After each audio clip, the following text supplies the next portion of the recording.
सभी का tech study ITI YouTube channel पर NPCIL nuclear power corporation of India limited की तरफ से एक और यूनिट से आईटीआई पास आउट और 12th पास आउट कैंडिडेट्स के लिए यहाँ पे परमानेंट जॉब की वैकेंसी आ चुकी है। स्टाइपेंडरी ट्रेनी की वैकेंसी है। एंड सबसे इंपॉर्टेंट बात, एनपीसीआईएल की जो एनएपीएस था वहाँ के जो फॉर्म भरे जा रहे हैं उसको अगर आप लोगों ने अभी तक नहीं भरा है तो चैनल पे ऑलरेडी हमने फॉर्म भरने का वीडियो भी बना दिया है, उसको आप लोग जरूर भर दीजिएगा। 16 जुलाई से ही फॉर्म भरे जा रहे हैं, जल्दी से जल्दी आप लोग उसका फॉर्म अप्लाई कर दीजिएगा। कैसे भरना है उसका वीडियो ऑलरेडी आपको दे चुके हैं हम। चैनल पे नए तो सब्सक्राइब करके बेल आइकन को दबा लीजिएगा एंड साथ में वीडियो को लाइक भी कीजिएगा। आप लोग लाइक नहीं कर रहे हैं आजकल वीडियो को। और take study ITI Telegram channel पर जुड़ जाइएगा, डिस्क्रिप्शन में लिंक है, वहाँ पर हम आपको इन सभी नोटिफिकेशन का PDF और अपडेट भी प्रोवाइड करते रहते हैं।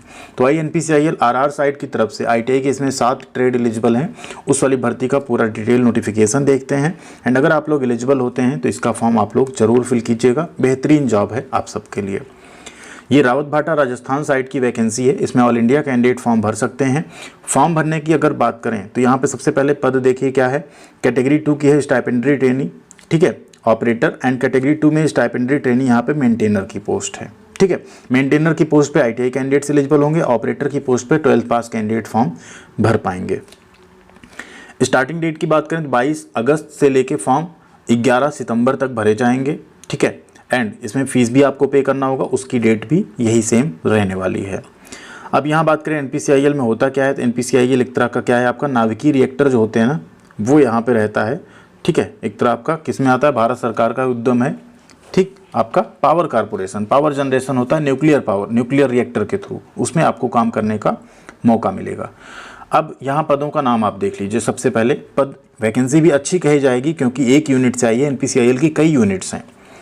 आप अगर देखें श्रेणी 2 यानी कैटेगरी 2 की, यहाँ पे स्टाइपेंडरी ट्रेनी ऑपरेटर की कुल यहाँ पे 152 पोस्ट है। कैटेगरी वाइज आप ब्रेकअप देखें तो एससी कैटेगरी में 26, एसटी में 20, ओबीसी एनसीएल में 30, ईडब्ल्यूएस में 15, पीडब्ल्यूडी में 7 और अनरिजर्व में 61। एक पोस्ट यहाँ पे क्या है आप देख सकते हैं ऊपर, बैकलॉग की, ठीक है। तो कुल हो गई 153 वैकेंसी। बैकलॉग किसकी है, पीडब्ल्यूडी की। नेक्स्ट फिर है यहाँ पे स्टाइपेंडरी ट्रेनिंग कैटेगरी 2 में ही मेंटेनर की पोस्ट है, 115 पोस्ट है कुल। कैटेगरी वाइज आप फिर से यहाँ ब्रेकअप देख सकते हैं। 11 पोस्ट यहाँ पे बैकलॉग है जिसमें एसटी और 5 पीडब्ल्यूडी, कुल 126 यानी कुल 279 पदों पे भर्ती जारी की गई है। 279 पोस्ट यहाँ पे कुल निकाली गई है। अब इसमें अगर बात करें जो कैटेगरी 2 मेंटेनर वाली पोस्ट है, मेंटेनर में आईटीआई की ट्रेड वाइज वैकेंसी अगर आप लोग देखेंगे तो आईटीआई के इलेक्ट्रीशियन ट्रेड की यहाँ पे कुल पोस्ट है 28 बैकलॉग को लेके। फिर फिटर ट्रेड में अगर बात करें तो 54 पोस्ट है। इलेक्ट्रॉनिक्स में बात करें तो 14 है। इंस्ट्रूमेंटेशन ट्रेड में अगर यहाँ बात करें तो 26 पोस्ट है। मशीनिस्ट एंड टर्नर की एक साथ वैकेंसी 2 है और वेल्डर की 2 है, कुल 126 पोस्ट है, ठीक है। एक बात ध्यान रखिएगा, जो यहाँ पे जैसे आप वैकेंसी देख रहे हैं मान लीजिए कुल है 26, बट जैसे एससी कैटेगरी में 4 पोस्ट है, एसटी में 3 है, ओबीसी में 5 है, ईडब्ल्यूएस में 3 है, ठीक, पीडब्ल्यूडी में 1 है, अनरिजर्व में 11 है। तो ये अनरिजर्व में 11 जो है आप लोग इस पर भी फाइट कर सकते हैं अगर आप एज क्राइटेरिया इस पर फुलफिल करते हैं, ठीक। क्योंकि unreserve means open to all होता है। अगर आप अच्छे नंबर लाते हैं तो आप ना एससी में सेलेक्ट होकर आप अनरिजर्व में भी सेलेक्ट हो सकते हैं, वहाँ सिर्फ जनरल कैटेगरी वाले नहीं जाते हैं। ईडब्ल्यूएस में जो ईडब्ल्यूएस कैंडिडेट्स हैं वो सेलेक्ट हो पाएंगे, ठीक है।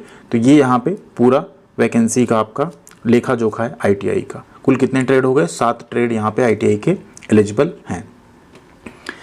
अब अगर इसमें बात करें नेक्स्ट, तो कैटेगरी 2 स्टाइपेंडरी ट्रेनिंग आपका इसमें दिया है। ऑपरेटर, इसमें क्या क्या आप अगर पीडब्ल्यूडी कैटेगरी में क्या क्या होगा तो आप अप्लाई कर सकते हैं। नेक्स्ट यहाँ पे हम लोग बात करेंगे सबसे इम्पॉर्टेंट जो होगा आपका जो कैटेगरी 2 है उसमें क्या रखा गया है क्वालिफिकेशन का क्राइटेरिया, ठीक है। इसके साथ साथ फॉर्म भरने की फ़ीस कितनी होगी एंड सैलरी आपको क्या मिलेगी, उन सब चीज़ों की। तो जो ऑपरेटर की पोस्ट है कैटेगरी 2 में, उसमें आपने हायर सेकेंडरी स्कूल 10+2, ठीक है, फिजिक्स केमिस्ट्री एंड मैथमेटिक्स के साथ किया हो, सामूहिक रूप से कम 50% अंक होने चाहिए। ध्यान दीजिए, आपका एग्रीगेट 50% जरूर होना चाहिए और 10वीं में अंग्रेजी आपका एक विषय होना चाहिए। बहुत ही आसान है, आप सबने 12th किया होगा। आईटीआई वाले जो कैंडिडेट हैं यहाँ पे इसमें भी आप लोग एलिजिबल रहते हैं। जिनका ट्रेड नहीं, आप लोग प्रचालक ऑपरेटर वाली पोस्ट पे अप्लाई कीजिएगा, और जिनका ट्रेड वहाँ पे है आप लोग मेंटेनर की पोस्ट पे अप्लाई कर सकते हैं। आईटीआई के केस में अगर बात करें तो यहाँ पे 2 ईयर्स का आपके पास, ठीक है, सर्टिफिकेट होना चाहिए। ध्यान दीजिए, वेल्डर 1 साल का ट्रेड है, उस केस में आपके पास 1 साल की अप्रेंटिसशिप या 1 साल का अनुभव होना चाहिए, ठीक है। तब आप फॉर्म भर पाएंगे। एंड 10th में आपका इंग्लिश सब्जेक्ट होना चाहिए, ये यहाँ पे क्राइटेरिया रखा गया है। ITI में मिनिमम 50% मार्क्स हो और 2 साल का हो।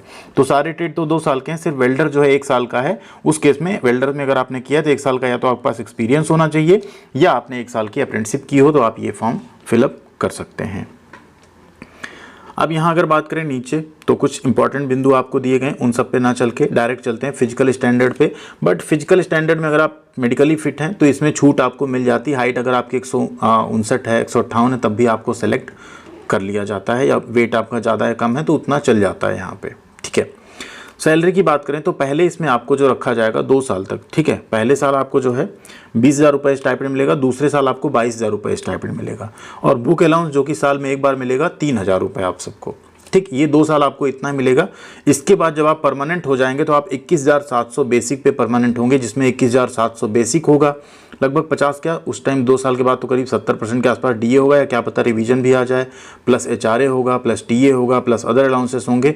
सब मिला के आपकी जो सैलरी होगी अप्रॉक्स उस टाइम पे 40,000 आएगी। जब 2 साल आप यहाँ पे कंप्लीट करेंगे 40 से 45,000 आपकी सैलरी यहाँ पे बनेगी उस टाइम पे, ठीक है। बाकी आपको जो अदर फैसिलिटीज़ हैं वो भी यहाँ पे दी जाएंगी, ठीक, जो कि आपको काफ़ी बेहतर फैसिलिटीज़ मिलेंगी। मेडिकल की फैसिलिटी हो, चाइल्ड एजुकेशन की फैसिलिटी हो, ठीक, फैमिली मेडिकल हो, पेंशन फैसिलिटी हो, जो NPS होता है वो सब आपको यहाँ पे देखने को मिलेगा, ठीक है। जैसे टेक्नीशियन बी में अगर आप देखें 21,700, अभी के रेट में 50% DA है 10,850, तो 32,850 आपका यहाँ पे सिर्फ वेतन प्लस DA हो जाता है इसमें, ठीक है। अलग से आपको क्या क्या मिलेगा, इसमें अलग से आपको ट्रांसपोर्ट अलाउंस मिलेगा, अलग से आपको लीव ट्रैवल अलाउंस मिलेगा, अलग से आपको HRA मिलेगा, ठीक है, साइट लोकेशन अलाउंस मिलेगा, प्रोफेशनल अपडेट अलाउंस आपको एनुअली मिलेगा, ठीक। एम्प्लॉय बेनिफिट में अगर आप देखें तो आपको लीव इनकैशमेंट है, लीव अगर आपकी बच जाती है उसको आप इनकैश करा सकते हैं।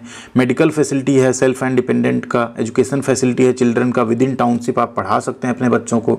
तो ऐसी नौकरी तो रेलवे की भी नहीं होती है, इसमें आप लोग ट्राई ज़रूर करिए अच्छे से, ठीक है। केबल टीवी का आपको मिल जाता है रिम्बर्समेंट, मोबाइल फ़ोन का रिम्बर्समेंट आपको मिल जाता है, न्यूज़पेपर के चार्जेज आपको मिल जाते हैं, कैंटीन सब्सिडी आपको मिल जाती है। इतनी फैसिलिटीज़ आपको कौन सी यूनिट, कौन सा डिपार्टमेंट देगा, ठीक है। तो ये बेहतर फैसिलिटी है, इसमें आप लोगों को फॉर्म भर के ज़रूर अच्छे से तैयारी अपनी करनी चाहिए। अब अगर बात करें यहाँ पे कुछ आपको अदर जो फैसिलिटीज़ हैं वो भी नीचे दी गई हैं, वो भी आप लोग एक बार नोटिफिकेशन में देख लीजिएगा। एज लिमिट की बात करें तो 18 से 24 साल तक यहाँ पे एज लिमिट रखी गई है। 18 से 24 साल तक के कैंडिडेट फॉर्म भर सकते हैं। कैटेगरी वाइज बात करें तो SC ST को 5 साल, OBC को 3 साल की इसमें आपको छूट मिल जाएगी, ठीक है। PWD है तो उसके इसमें आपको ज़्यादा छूट मिल जाती है। अब यहाँ बात करें फॉर्म भरने की फ़ीस की, तो फॉर्म भरने की जो फ़ीस है वो OBC और जनरल और EWS कैंडिडेट को पे करना पड़ेगा। बाकी जो कैंडिडेट्स हैं उनकी कोई फ़ीस यहाँ पे नहीं लगेगी। ज्वाइनिंग आपकी इनिशियल रावत भाटा में जो साइट वहीं होगी, बट आपको कहीं पे भी और ज्वाइनिंग के लिए बाद में भेजा जा सकता है, ठीक है। ये कुछ चीज़ें यहाँ पे दी गई हैं। बॉन्ड आपका एक साइन कराया जाएगा, जो कि आपका प्रशिक्षण अवधि जो रहेगी 3 गुना होगा, उसका न्यूनतम और 2 वर्ष, अधिकतम 5 वर्ष का यहाँ पे रहने वाला है। तो आपका जो बॉन्ड रहेगा, अगर आप उसका उल्लंघन करते हैं तो ये आपका प्रशिक्षण, जब आपका 2 साल ट्रेनिंग हो जाएगा उसके बाद आप 5 साल आप कम से कम जॉब करेंगे, नहीं तो आपको यहाँ पे 5,07,000 रुपये का बॉन्ड जमा करना पड़ेगा वहाँ पे, ठीक है। एक बैंक गारंटी आपको देनी पड़ेगी। अब बात करें सिलेक्शन प्रोसेस की, तो ऑपरेटर के केस में अगर आप देखें यहाँ पे सिलेक्शन प्रोसेस, तो सबसे पहले प्राइमरी आपका एक फेज़ 1 एग्जाम होगा, जिसमें आपको प्रिलिमिनरी टेस्ट बोलते हैं, फिर आपका स्टेज 2 एडवांस टेस्ट होगा, फिर आपका फिजिकल स्टैंडर्ड टेस्ट, फिर आपका DV होगा, ठीक है। रिटन एग्जाम आपका OMR या CBT बेस पे हो सकता है। सेम आपका स्टाइपेंडरी ट्रेनिंग जो मेंटेनर की पोस्ट है उसमें भी सेम आपका रहेगा, स्टेज 1, स्टेज 2, देन आपका यहाँ पे physical standard test, DV and skill test होगा। इसमें आपका ITI बेस पे जो एग्जाम आप दे रहे हैं इसमें आपका स्किल टेस्ट भी होगा आपके ट्रेड के अकॉर्डिंग, उसको भी आपको क्वालिफाई नेचर का होगा, क्वालिफाई करना पड़ेगा। आपकी जो मेरिट बनेगी, ठीक है, जैसे फर्स्ट जो एग्ज़ाम है वो सिर्फ आपका क्या है, शॉर्ट लिस्टिंग के लिए है, सिर्फ आपको स्क्रीनिंग के लिए है। जो फर्स्ट में क्वालिफाई करेंगे, ठीक है, वही यहाँ पे सेकंड की कॉपी उन्हीं की चौकी को, मेरिट आपकी जो बनेगी वो सेकंड वाले राउंड से बनेगी। बात करें अगर यहाँ पे क्वेश्चंस क्या रहेंगे, फर्स्ट राउंड में सिर्फ 50 क्वेश्चन होंगे आपके, 20 मैथमेटिक्स के, 20 साइंस के और 10 आपके जनरल अवेयरनेस के रहेंगे। नेगेटिव मार्किंग यहाँ पे रहेगी 1 अंक की, और सही आंसर का आपको 3 नंबर मिलेगा, ठीक है। इसमें मिनिमम आपको 40% जनरल कैटेगरी को, SC ST OBC PWD EWS को 30% स्कोर करना है। अगर इससे कम आपका रहता है तो आपकी सेकेंड स्टेज की जो कॉपी है वो नहीं चेक होगी। सेकेंड स्टेज में जो आपका एग्जाम होगा वो यहाँ पे अगर आप देखें तो कैटेगरी 2 जो ऑपरेटर की पोस्ट है उसमें जो आपका लेवल है क्वेश्चन का वो आपका सिलेबस जो रहता है उसके अकॉर्डिंग रहेगा 12th का। एंड आईटीआई के केस में आपके जो रेस्पेक्टिव ट्रेड हैं उससे रिलेटेड क्वेश्चन रहेंगे। यहाँ पे भी 50 क्वेश्चन ही होंगे एंड सेम प्रोसेस वही रहेगा। इसमें क्वालिफाइंग मार्क्स थोड़ा कम रखा गया है, लेकिन क्वालिफाइंग मार्क्स से यहाँ काम नहीं चलेगा। यहाँ आपको अच्छे से अच्छा नंबर स्कोर करना होगा अगर आपको इस जॉब में सिलेक्शन लेना है। तो ये यहाँ पे पूरा प्रोसेस, फॉर्म अप्लाई होना जैसे ही स्टार्ट होगा, फॉर्म अप्लाई करने का वीडियो हम आप सबके लिए ज़रूर ला देंगे चैनल पे, जिससे आप लोग आसानी से step by step form fill up कर पाएंगे। ठीक है, भरने की फ़ीस ज़्यादा नहीं, सिर्फ 100 रुपये रखी गई है। तो आप सभी लोग इसका फॉर्म जरूर भरिएगा और इसकी बेहतर तैयारी कीजिएगा। तैयारी के लिए आप लोग चैनल पे जो प्लेलिस्ट है उससे पढ़ाई अपनी जारी रखिए। जो कैंडिडेट आईटीआई कर चुके हैं, आप लोगों को पढ़ाई छोड़नी नहीं चाहिए अपनी, तभी आपका यहाँ कहीं ना कहीं सिलेक्शन हो पाएगा। अदरवाइज आप अगर पढ़ाई छोड़ देंगे, टेक्निकल चीज़ें बहुत जल्दी भूल जाती हैं। तो आप लोग अपने नॉलेज को प्रॉपर जो है रिवाइज करते रहा करिए जो भी आपने पढ़ा है। और जो कैंडिडेट अभी पढ़ रहे हैं आईटीआई, उनका तो फ्रेश सब कुछ पढ़ा हुआ है। आप लोग भी इस तरह की वैकेंसी, जैसे आप पास आउट होंगे सितंबर में, आप सबके लिए भी इस तरह की और सारी वैकेंसीज आएंगी। तो अभी से अपनी तैयारी में आप भी लगे रहिए।